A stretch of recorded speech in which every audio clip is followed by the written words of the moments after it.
membership-based nonprofit organization. We have over 400 members, farm technical service providers, local food advocates, and lots of other allies who are interested in supporting our mission of advanced agriculture to improve the health of the environment and our communities. We're dedicated to growing ecological resilience, economic viability, and socially just futures for Kentucky farmers through educational, technical, and market resources.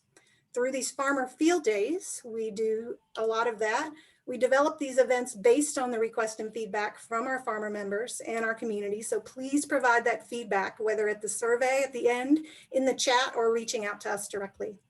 We have an annual farming conference. 2022 will mark our 11th annual. So hopefully you'll be interested in learning more about that and maybe joining us next winter. We have an online farm to farm directory, and these listings promote Oak member farms to Kentuckians who are seeking to connect with local farmers and healthy foods. We provide not only farmer education, but also consumer education through resources and events connecting Kentuckians with the local farms and the food they're eating. Our Kentucky Farm Share Coalition is part of that, connecting with employers who are interested in incentivizing CSA subscriptions from organic Kentucky farms to their employees. And again, for the farmers, we have the Organic Transition Assistance via our Transition Trainer program. We've worked with 144 farms over the past four years to assist them in preparing for organic certification. Free technical assistance is something we provide to Oak member farms. And all of this and more you can learn about by signing up for our e-newsletters. And if you're not already getting those newsletters, you can sign up for those on our website. For those we've just had join us, we will be sharing a few more resources before we get right into the production details with Kathleen and Lane Butler. You should have a full screen view of this PowerPoint with community of farmers at the top of it here, and a thumbnail view of me as the active speaker that'll change over to our host farmers in just a bit. You can move that around. We are recording this event. We'll make that available to you afterwards, along with links to all the resources inside in a PDF. And please submit your questions through the Zoom chat and remain muted. We'll get to those questions at the end. So as our field day today highlights a certified organic farm, I'd like to briefly point out a few major resources for your consideration on this next slide. If you are interested in pursuing organic certification, those transition trainers I mentioned can help you walk through the paperwork all the way through certification and all the on-the-farm production and technical changes that you may need to make. We also work a lot with the Kentucky Department of Agriculture. This is one certifier that Kentucky farmers can choose to become certified organic. They certify the majority of organic operations in our state. And it's, for example, crop fees, $50 annual fee, and you can choose to get up to 50% of that back if you want. Federal regulation enforces the national standards for certified organic products and producers. In our visit with Kathleen and Lane at Butler Farms today, we're going to share production techniques and considerations appropriate for USDA certified organic farms. And we'll take a deeper look into those with these references every now and then, like the orange box that shares the NOP, or National Organic Program Regulation. This one's in reference to the Organic Farm Sign, which is regulated in the distinct defined boundaries of land requirements within the National Organic Program. So that's just an example there of those regulations. In the next slide, we have just a quick reference to show you that you can access all of those online. Those links will be in the PDF, and you can familiarize yourself with those regulations as you choose or is applicable for you. So we're going to move on to the main attraction, Kathleen and Lane, And before I do that, we're getting started with chickens today. I just want to launch a quick poll to get an idea of what you're interested in when it comes to chickens. So you should see a question there. What are you most interested in learning about pastured poultry today? So if you could just answer that and give us your feedback on it. Even if it's not applicable, you can mark that last box. Just give us a sense of what you're interested in. So we'll keep that open for just a few more seconds. If you're finished with it, out of that top box, perhaps.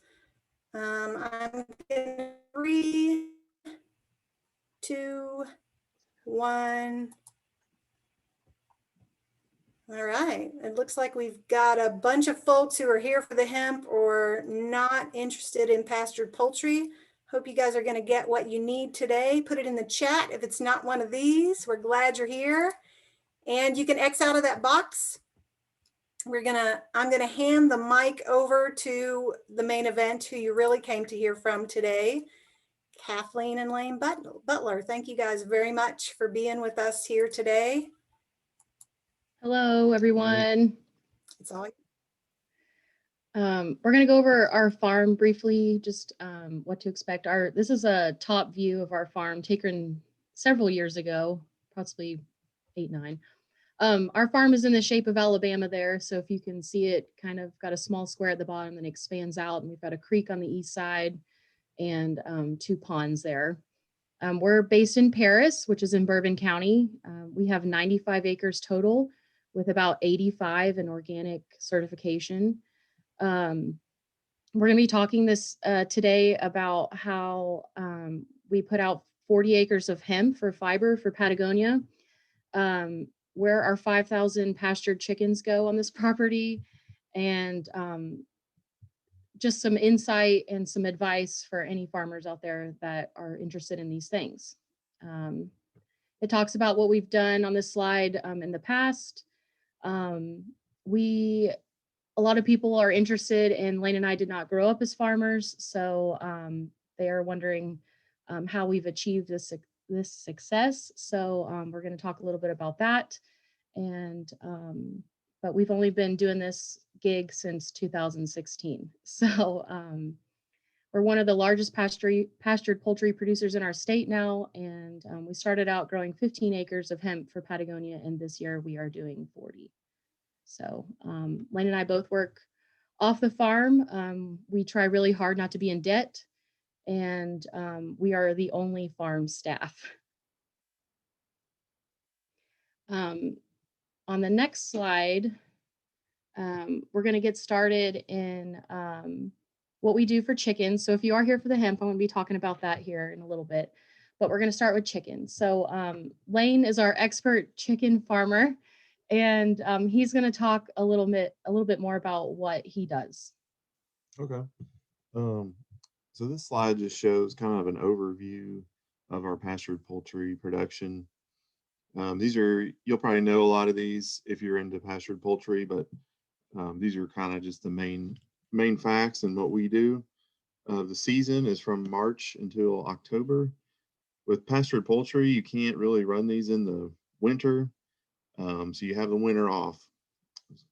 Scaling up, we started pretty small at 300 birds, but now we've done anywhere from 1,000 to 8,000 a year, and you can get there too. It just needs the right equipment and the right knowledge, and we'll go through some of that today. The breed that we use is a Cornish cross, which is the white bird you see on the screen. And what we found is there's specific strains of different Cornish cross, and we've tried several, and you can specify these when you order your chicks.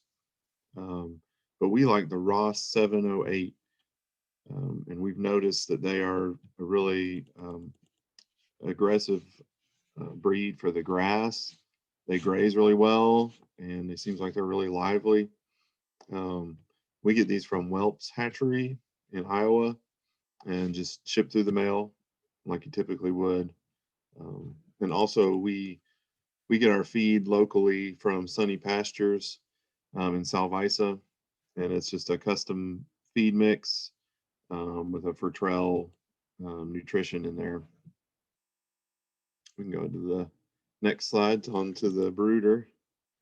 So we'll walk through kind of our setup here, and you can get some ideas.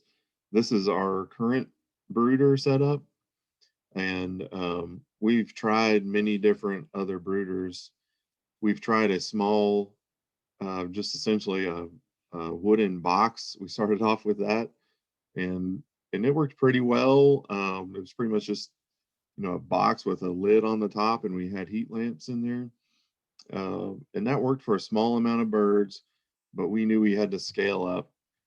We then moved to a solid concrete block wall building, and my thought was, I'm not going to let any predators into this thing.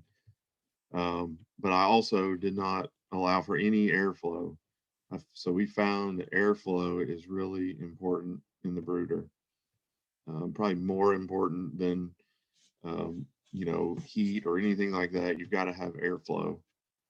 So we've moved on to this. This is showing a typical kind of run-in shed. You'll see these on a lot of farms, and it's just kind of, we've separated into several different bays. As you can see, there's 3 sets of doors on this picture, and each section there will hold 500 birds. So we can run up to 1,500 at a time if we have all the brooders going. Go to the next slide. Okay. All right, this is our brooder setup. We have 500 chicks in this one brooder section. There's 3 more sections just like this that we can have full if we're doing all at once. So on the inside, we have in the middle propane heat.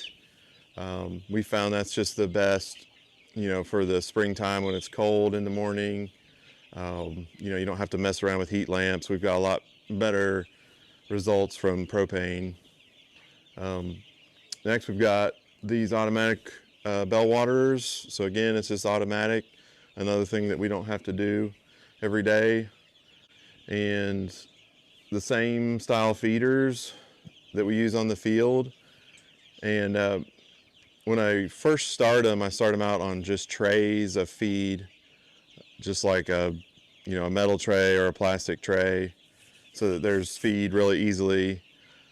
This year, and then usually I would step them up to different size feeders, but this year I went straight to these, like on day 3, and they did great with it. So I think I've kind of saved some steps there. So for our bedding, we use peat moss.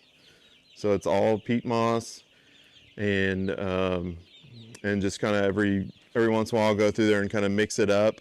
But it really keeps down on the manure and keeps everything dry. Even if I, you know, have a water leak or a spill, it's still no problem with the peat moss. And then, so as far as the whole design, the biggest thing we found is ventilation. So even when they're small, you want to close them in and keep them really warm. But what we found is that the more you close them in, you know, there could be spots of the bedding that gets wet. And also they just need that air exchange. So we have open doors on the front, and we have a door in the back we can open, and you can see light coming through between the boards. You know, we don't even try to close that up. That's fine. It's more airflow. The only problem with airflow is when they're really small, and if it's cold outside, that could be a problem. So just the lower walls are all kind of covered up, so there's no gaps there, no airflow coming directly onto the chicks. But when they get to be this old, you know, you can open everything up. So that was kind of our brooder setup. The next video kind of walks through typical chores that I'll do every morning in the brooder. And you'll see me cleaning the waters. That's important with these bell waters, though, especially with peat moss. It's so dry that it kind of has this dust everywhere, and you kind of just need to clean those off. And then you'll see me filling up the feeders, um, even if they're kind of empty, or even if they're kind of still full, you still want to just kind of top them off. It just encourages them to eat if they have a full feeder.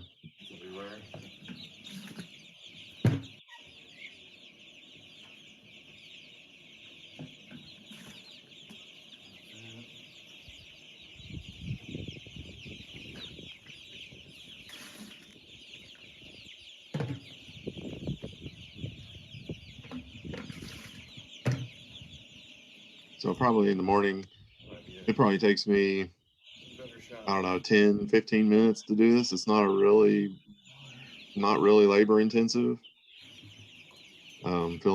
Here's me filling up the feeders. So it's pretty quick chores once you get everything set up. All right, this next slide, we're talking about now we're out on pasture. And typically about the ones in the video that you just saw were about 2-week-old birds. About at 3 weeks, you want to start moving them out to the field.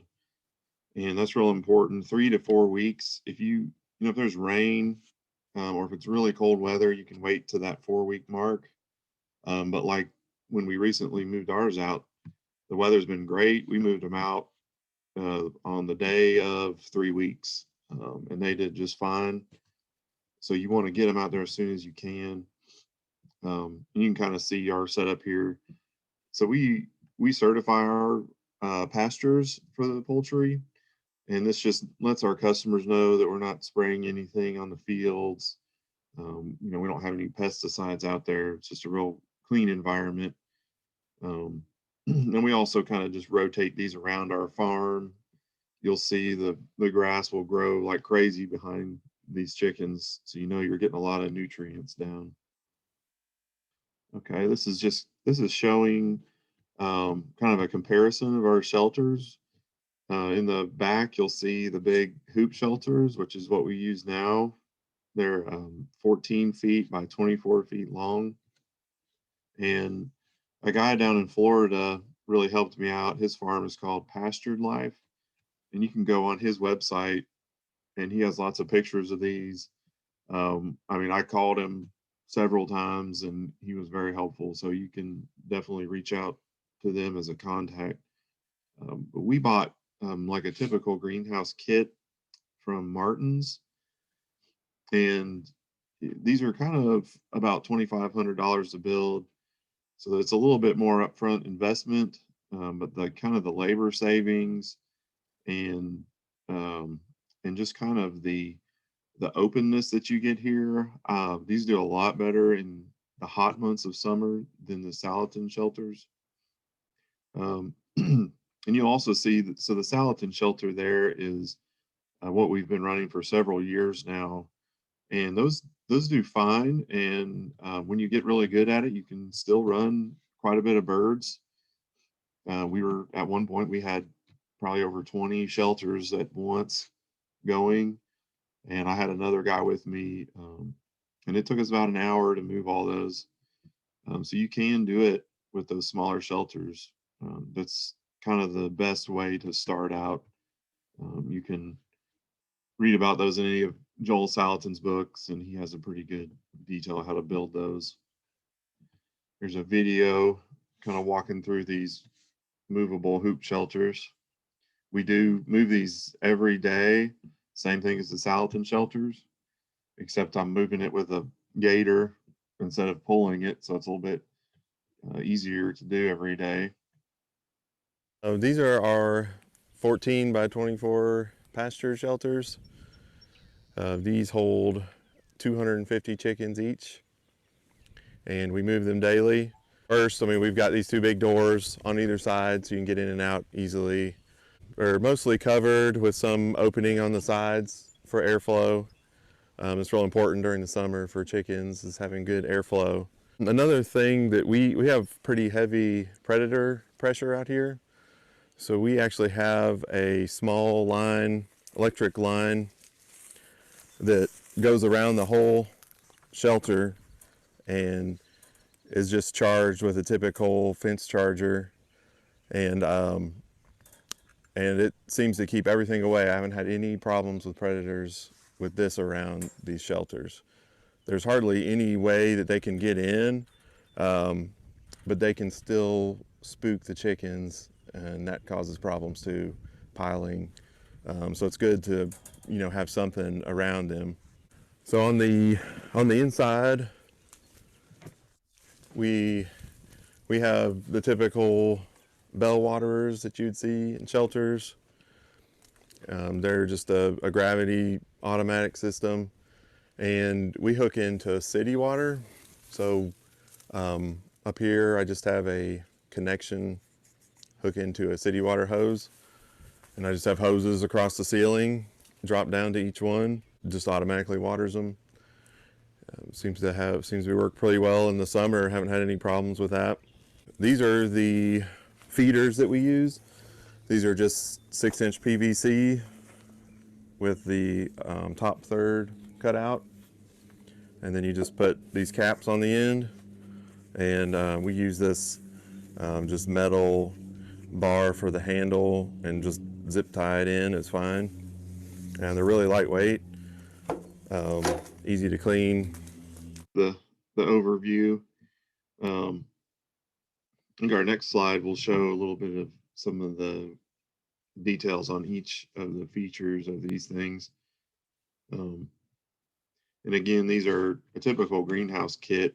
So a lot of this you'll be used to if you're used to greenhouses. It's all made with fence post, just the metal chain link fence post is what all of this is constructed out of. So kind of starting at the bottom left, you'll see these corner braces. And this is a little bit different from you wouldn't have these in a greenhouse that's stationary. These are really to keep it stable as you're moving it. So those are very important. I don't have some of these you'll see cross bracing that goes all the way across the bottom. But we've had, success just with these corner bracings, and the whole floor is open. So you can walk around in there. But you got to have those corner braces. And the top right shows the skids. You can kind of see it there. It's a square bar. I think it's 1.5-inch square tube, and it just runs the entire length of the sides to give it something to slide on. And that's probably the strongest part of the whole thing.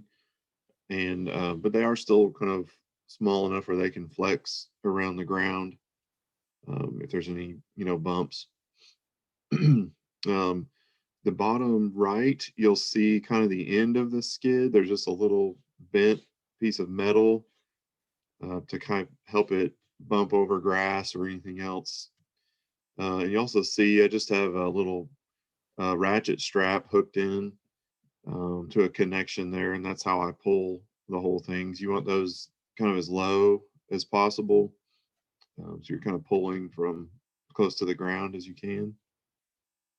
In the middle, you'll see a little zoomed in picture of the electric line. Just use insulators, and it goes around the whole thing. And then the top left, you'll see these ratchet rope hangers. I use these a lot in the waters and everything. It's really easy to adjust these up and down.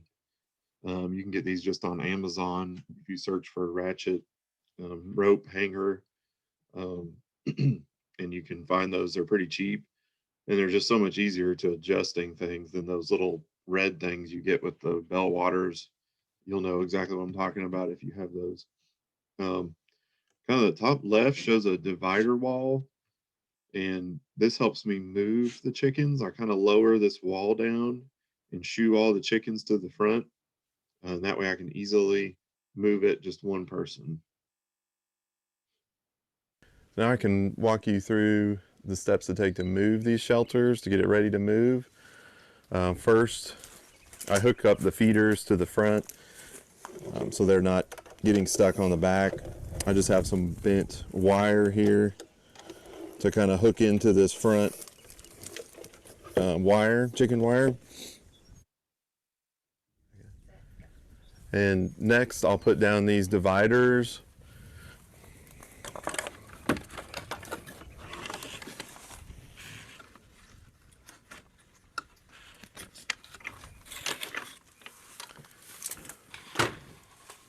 And just you can adjust these to kind of get them off the ground. And these just help kind of shoo the chickens along as you're moving.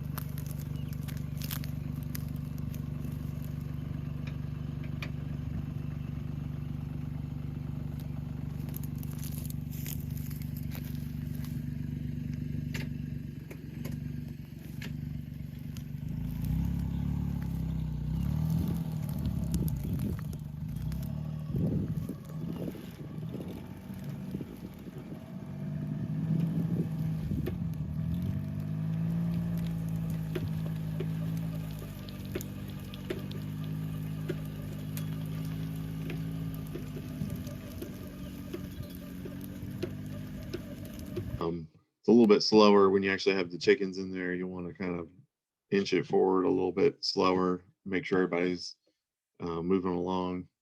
Shows some more pictures of these Salatin style shelters. And I think we have a video of how to move these.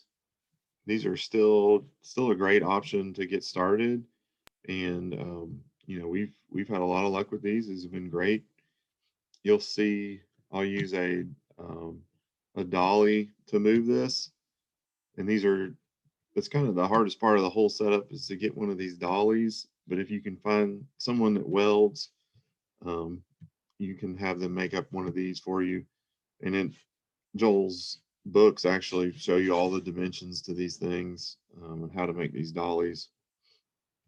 You'll see this is just kind of the typical steps. You walk up to the back and lift it up, and it takes a while to kind of get good at that part right there where you just kind of slip it under the back, but you'll get, the more you do it, you know, you just do it really, really quickly.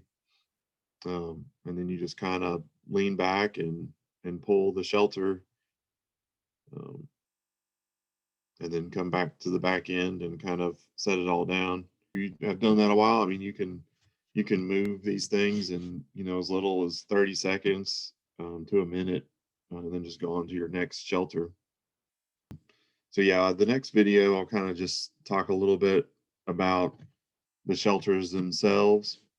And one of the biggest things is this fencer wire.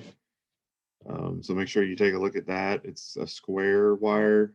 It's also what we use on the big shelters.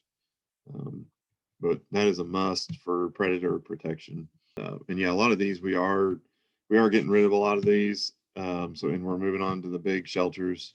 But these are still just a great setup. They're for sale if anyone is interested. Kind of the top left will kind of show you what it's like to load the chickens. We load ours at night. So when the sun goes down, you go out there with a few of your friends. The more that you've got, the better. And just load up the crates. I mean, this is the one part of the whole process that you can't really make it any better. I mean, you just got to get in there and put the chickens in the crates. And they are heavy, you know, by this time. So you're lifting all these onto a trailer. So just get a lot of people and go out there at night when they're kind of asleep, make it a whole lot easier so you're not chasing chickens around. We use David Miller in Hamilton Valley. It's a small Amish processor there, and we really like going to him. We do all of the popular cuts and whole birds. We even have him do some special cuts for us. We do cubed chicken. We've done boneless thighs before. So we try and do some different cuts that people like to have. We have a lot of on-farm freezers, but we also have to have off-farm storage. We have a freezer storage place in Mount Sterling. It's called Langley Storage, and it's pretty affordable to store pallets. Recently, we also started shipping. So if you use David Miller out there, he is only state certified, but I am in the process of trying to get him to be USDA certified so we can ship and out of state as well. So this is just some pictures of us, our shipping boxes up at the top. The next slide is about marketing. This is where I come in. So Lane grows all the chickens and then I have to sell them. And I've been in many instances where we've had thousands of chickens and nowhere for them to go. So what do you do next? So I wanted to talk briefly about how our marketing works. Before 2020, before COVID, 80% of our business was restaurants and schools, and 20% retail on-farm sales. But because of COVID, we've kind of had to flip it. So with restaurants closing, schools going virtual, we lost a lot of our accounts in the past year. So that is why we decided to ship. So we have had mixed reviews between us about how shipping is going, because it can be hit or miss on how many people could order. You know, you could have tens of 15 orders one week and 2 the next. So you have to decide. The consistency can be hard. So we're still working on that. But how our marketing has been successful is just building relationships with chefs. So when we first started out, we grew 1,000 chickens our very first year. And we made sure that I cold called probably half of them, half of our accounts. And I just asked them to try our stuff. And that's how we started building relationships with chefs. We would go to farm to table dinners. We would ask to do at-home dinners. I asked one of my chef friends to come and do some dinners at my friends' homes, and it was a way just to market it out there to more people. So at top of the line, like, the best we've ever done, like we were up in like 20 restaurants. We had the UK athlete account. And so we're working on getting it back up there. So, all right. So it's important to know how much chickens cost, obviously. So this is what it typically costs us to run 1,000 chickens. So if you decide, you can do the math, obviously, and if how many thousands of chickens we're going to raise, what it actually costs us to grow them, and then what your potential profit is. So this is also, this is being recorded, and it's also going to come up later. So if you want to take a picture of this or not, you're welcome to talk with us later if you have any more questions about a typical poultry budget. But we have got it down to $10.38 per chicken. All right, we are moving on to hemp, which I know a lot of you are here for. So hemp, as you all mostly know, is a wonderful crop to grow. We grow it for processing. Excuse me, I just read the question online. We grow for fiber. And most of Kentucky, when our ag commissioner decided to go from 250 hemp farmers to 1,000, we had a splurge in the CBD market. So we grow it for fiber. I wanted to have my own enterprise. So Lane does all of our livestock farming, and I do most of the marketing, but I wanted to have my own enterprise as a woman farmer that I could try and run myself. Something that some people know about us is that we just bought a tractor. We've been farmers for 8 years, and we have been doing this gig without one. So how I worked all that out is I contracted it all out. So this is just an overview of what we do. It is the easiest to grow. One of my slogans that I like to say is, if you can grow and cut hay, you can grow and cut hemp. So the last 2 years we grew Han Ma. It's also pronounced Jin Ma. It's a Chinese variety, and it has been running hot the last couple years. So this year we're doing a Polish variety that I can't even pronounce, called Bolabrski. And it's a little shorter than what we've grown in the past, but it has a thicker stalk and it has more of a reliable test result. So this is a video of just kind of how Lane was running. I just want to warn everyone that I talk kind of fast in the video. So if you need me to explain anything, please ask it in the questions. I'm also a teacher when I'm not farming, so I kind of talk a little fast.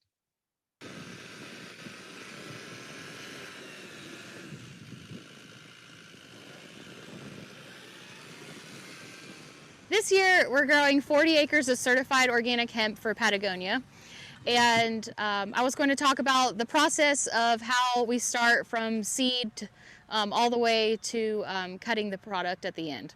So Lane right now is out there in the field. The first thing you have to do is clear the land. Of course, organically, our best choice is to use a cover crop and then till it under and then plant, or do a no-till situation and buy a seed drill that can handle a no-till situation. We didn't start that way originally, so we have to still disc the land. And right now Lane is disking the land, and he'll do this approximately 3 to 4 times to break down the weed coverage. As a Kentuckian, you know that we usually try and wait to plant until either Derby Day or Mother's Day.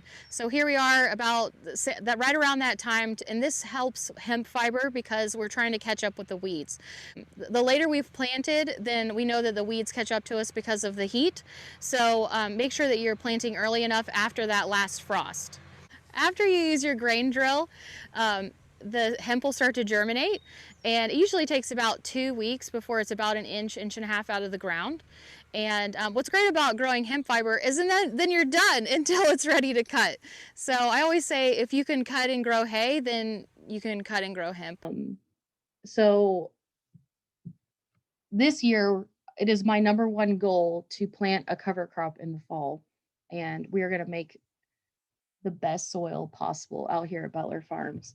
But so the next picture shows how we work the land to start it. We use a grain drill.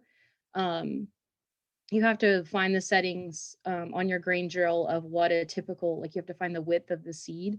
So the hemp seed's a little small, but there's a setting on there that you can find. And we plant it 1/2 inch in the ground and 7 inches apart. And then it takes about a week and a half for the hemp to start to germinate. So that's what the second picture is of it germinating. And then in about a month, it'll start to get to the best part as an organic hemp farmer, is canopy. So once it canopies, then you're almost out of the woods with weed suppression. So the canopy actually shades out the weeds, and usually the weeds will stop growing. The next slide is about equipment that we use.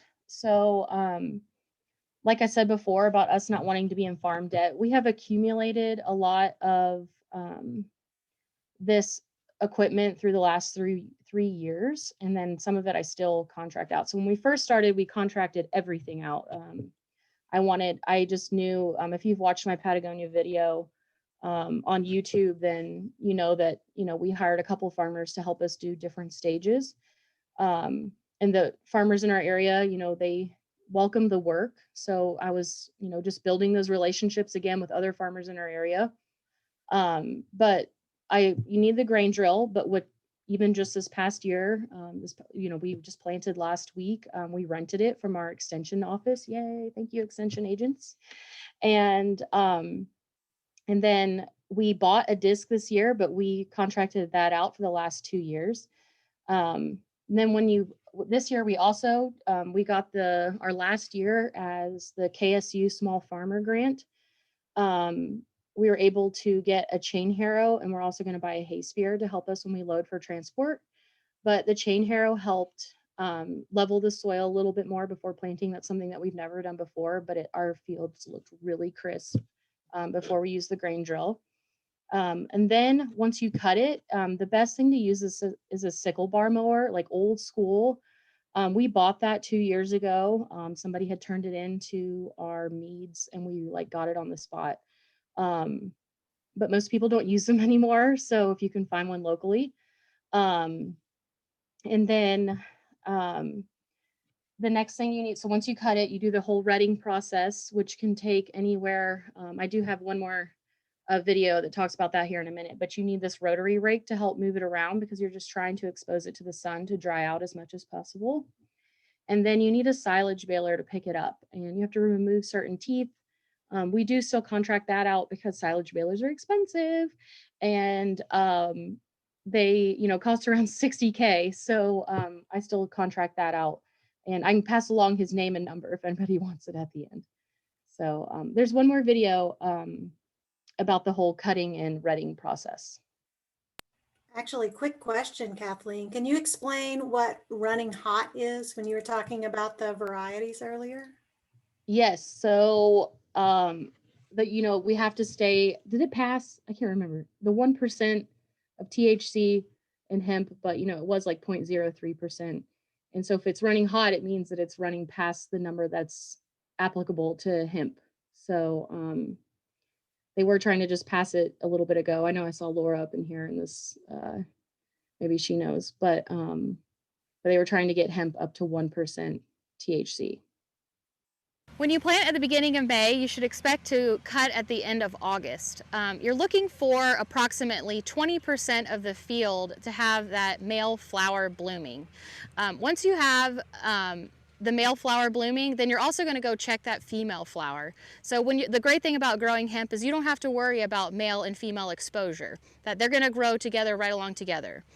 So once you check out the female flower and you notice that it's budding about approximately 5 flowers down, you know that it's ready to cut. So you use your sickle bar mower, old school hay cutter, and you cut it and let it lay on the ground. And then you begin the retting process. Retting is just a fancy word for rotting. So as you're letting it ret, that could take anywhere from 3 weeks to 3 months. It depends on the weather. So if it's nice and dry, you just have to use a rotary rake and turn it over a couple of times to have the sun exposed to it to make sure it dries out nice. If it's been really wet, then it's going to take longer to do the retting process. So you just have to keep turning it over so the sun has a chance to rot it down. When hemp is first cut, I couldn't even break it over my knee. But when it's ready to be picked up and baled, you can do this with your thumbs and it will easily break. When you're ready to bale, you need a silage baler. We've had a lot of luck with Vermeer, and we have someone that comes to our farm and we contract that out. He charges about $9 a bale and we'll have it done within the day. So he comes and bales it for us. It's a 4x5 bale that's simply wrapped, and then you move it to the front of your field and your processor is ready to pick it up. And that's it from start to finish. So good luck. So I know we've had some questions come in from different people. So our processor on the next slide, it talks about, if you know me and my business, we used to have Sunstrand as our processor. And if you're familiar with them at all, they are no longer in business. So Patagonia found us Basscor in Alabama. So Basscor processes all of our hemp for us. When we first started out with Patagonia, we grew 15 acres, and then it sat here for a little while this stuff was going on with Sunstrand, and then Basscor picked it up and took it and processed it for Patagonia. So all Basscor does is they break down the fiber and they send it to a yarn spinner, and then that yarn spinner sends it to the fabric dyer, and then the fabric dyer takes it and makes it into clothes. And then the clothes become their workwear line. So this year, most of our hemp is going to Patagonia again. If you've been following along with their workwear line on Instagram, then you can see how they also put in 300 acres in Colorado last year. So they're also just trying to bring it back to the United States. And I know some people have questions about like, well, how did you get the deal with Patagonia? And how can I find a similar deal? It's a wild story that I probably don't have time to tell, but a lot of the story is, again, building relationships with people. So we talked on the phone with Patagonia 3 different times, and their exact words were, okay, we're going to do it. We're going to gamble on a small farm in Paris, Kentucky. So they were taking the risk too. So, but once you produce a good product, then of course they're willing to come back. So the last thing on this slide that I want to touch on is contracts when you're working with hemp processors. I had to deal, when Sunstrand, the issues with Sunstrand happened, Patagonia wasn't going to let that be part of their story. So, so that all worked out for me. And I know that's not the case with a lot of hemp farmers that were under contract still with Sunstrand. So make sure that when you get a contract with a processor, that it benefits you, the farmer. As we all know, that the farmers are usually the last people to be paid. So part of my contracts are either you get paid or the processor pays for something up front to get started. So that would mean maybe they pay for your seeds to start with. Pasture picked my seeds for me this year. I know that was a question out there. And they decided that that's the one that they wanted, the Bulbreski. And that's part of my contract.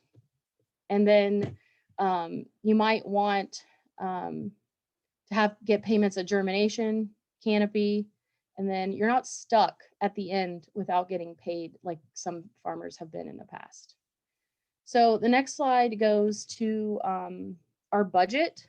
I put it out there, what we paid for our contracted costs. And obviously it's up between you and your processor about what you're getting paid. But I would like to affirm you all that you are organic farmers and you should be getting a premium. So this is what it typically costs if you are going to have it all contracted out. So it depends how many acres you're going to grow. So I put it out there per acre. And then I did what of course we now have to make a fancy tractor payment, but we only have to pay now for baling that we contracted out. So, the only money or things that are costing us this year up until this point is time. So just make sure that you're smart about what you decide to do if you decide to grow hemp fiber.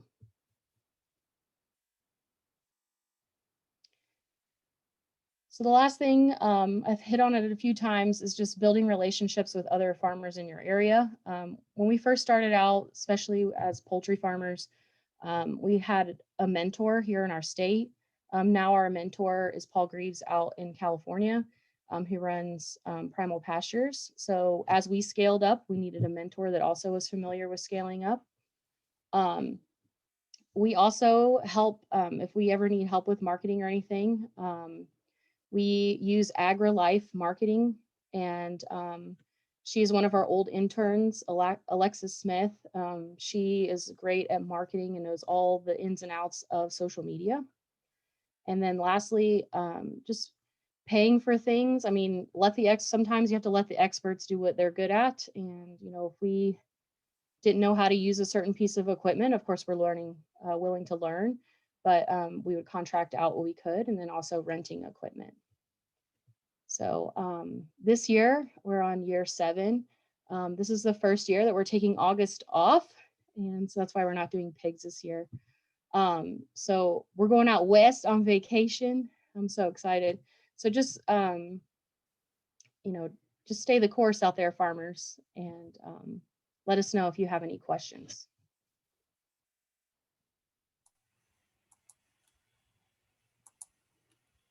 Awesome. Thanks so much, Kathleen and Lane. And I realize that it's 3 o'clock. We are going to do Q&A here, but just really quickly, we're going to drop in the chat the link to the survey. We really want your feedback, both so that we can share it with Kathleen and Lane, and that we as an organization serving you, our farming community, can be better at what we do.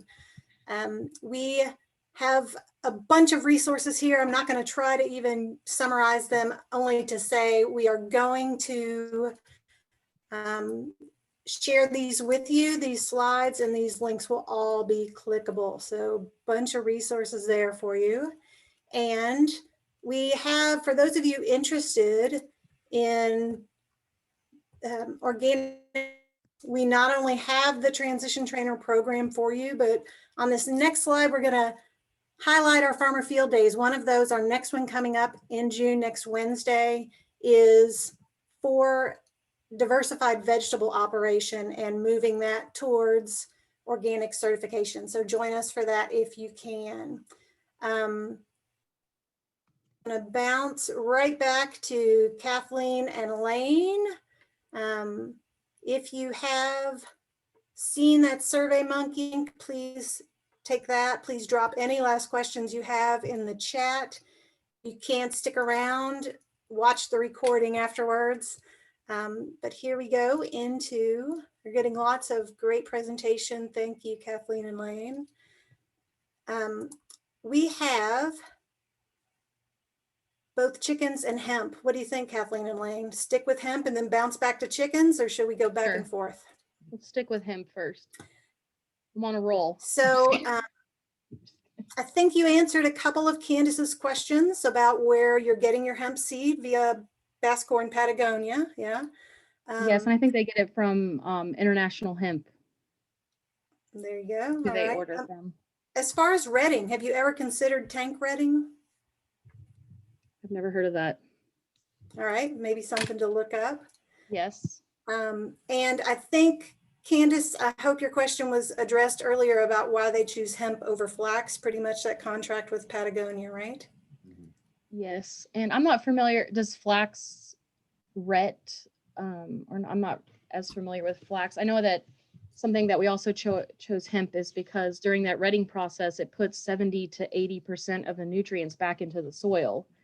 So, you know, it just brings down costs of amendments or anything like that you might have to make in the soil. Yeah. How much seed are you planting per acre?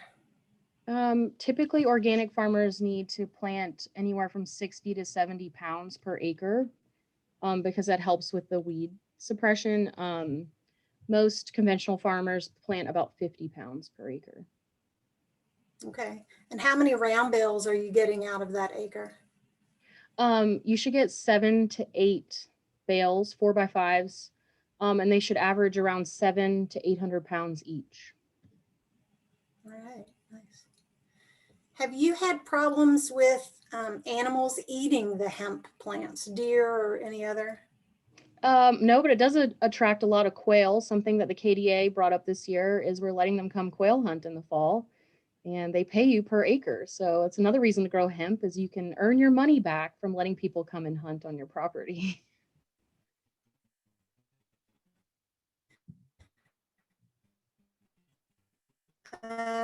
Where it loses its usefulness? I'm sorry, I didn't hear that part. If before is no one, well, the more it rots, Yep, sorry. That's okay. But if I see the question.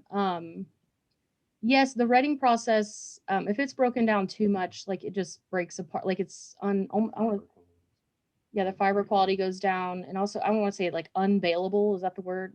But it's kind of harder to keep it all together. I mean, at that point you're breaking up little tiny pieces. So you want it to still be in the stalk, but just breakable is when you're ready to pick it up. Yeah. So you mentioned cover crops and how you're going to be using those to improve your soil fertility. Are you also, and you referred to rotation, are you rotating your chickens and hemp and the pigs when you had them going to add that fertility of livestock? Definitely the chickens and the hemp. The chicken manure puts the nitrogen back in the soil. This year, we keep rotating between 2 different pastures, so like flip-flopping back and forth to try and help as much as we can with the soil health. Yeah, nice. And I know that your pasture is certified, but your chickens are not. You talked a little bit about the chicken Right. processing, and just wanted to kind of bring up with the processing. COVID has likely, COVID's caused a lot of issues in the past year for people finding processors. Organic livestock processors are having especially difficult time locally because there's only 1, maybe 2 organic processors for livestock in the state. But did that cause you all problems with your processor, or did that relationship help stabilize that for you? Mostly we've been using them for several years. We did lose one of our processors last year, so we went back to David Miller. We did have a USDA processor, but they had warned us before, like right around March, April of last year, that they were going to be closing down their production line, the processing line. So we went back to David Miller. We'll always recommend him. He's a wonderful person. Yeah, I'll say, if you the big shelters that we showed there, those comply with all the organic standards because it's just metal. If you don't use treated wood, then all you would need is organic feed, and then a USDA processor, and you could use that setup for organic. Yeah, nice. I saw, June, that you've added a question. Thanks for that. Asking about special farming equipment. June, I'll refer you. I know you joined us a little bit late. Watch the recording that we're going to share with you for this event, because they did share a good segment on that. But do you all want to touch on that in the second part of his question? How many crops per year can be harvested? Or hemp. For hemp, yeah, sorry. So the farming equipment you need is something to, now we disc the soil, but if you do a no-till situation, then you need a special grain drill to do on a no-tilled farm. But you need a grain drill, and then you need a sickle bar mower, a rotary rake, a silage baler, and that's it. How many crops can we grow a year? So we're only doing, this year we only did, last year we did hemp and organic corn. And we did corn for feed, not for people consumption. But this year we are only doing 40 acres of hemp. It's not like hay where you can grow it and cut it and grow it and cut it. It's just you grow it all the way to full height and then you cut it. So 1 crop per year. That's all our weather allows. All right, I don't see any other coming in. I did want to mention, somebody had asked about cooperative extension service, and you gave them a little shout out earlier. And I know that you also mentioned in your budget slides that you have had some grants through the years. Could you just quickly touch on some of the funding that you have used as you grow your business? Yes. So the first grants that we got were the CAPE and the NRCS water conservation grant is how we first started. We were able to put water line out to the middle of the field. We have used the KSU small farm grant.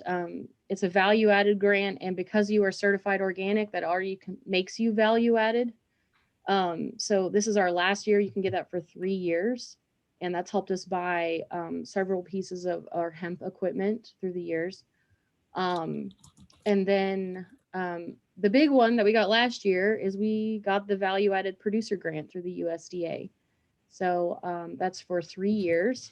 And they gave us a large sum of money to do our shipping that we're working on this year. So it's a lot of paperwork, but K-Card helped us do everything. So utilize them and they will help you get approved. Absolutely. Yeah, we always echo everybody go to K-Card, talk to them. The Kentucky Center for Ag and Rural Development has a monthly funding email that you can sign up for to get right in your inbox and get all the deadlines for that. And then as the Butlers took advantage of, they will help you through those grant processes as well. So you're getting a lot of accolades, lots of thank yous, lots of great presentations. They've been sprinkled up through there as people have appreciated one half or the other of the presentation. Thank you all for sticking around a little bit late with us. We'll share this recording with you, and all of the resources that are mentioned will be in links in there. Hope that you join us for another field day in the future, because like Kathleen and Lane have shown you, our community of farmers, like they are so open to sharing, and we really are grateful to both of you for sharing all of your knowledge. So thank you very much. Thank you. Thank you. We couldn't do it without Oak. Thanks. Thanks, everybody.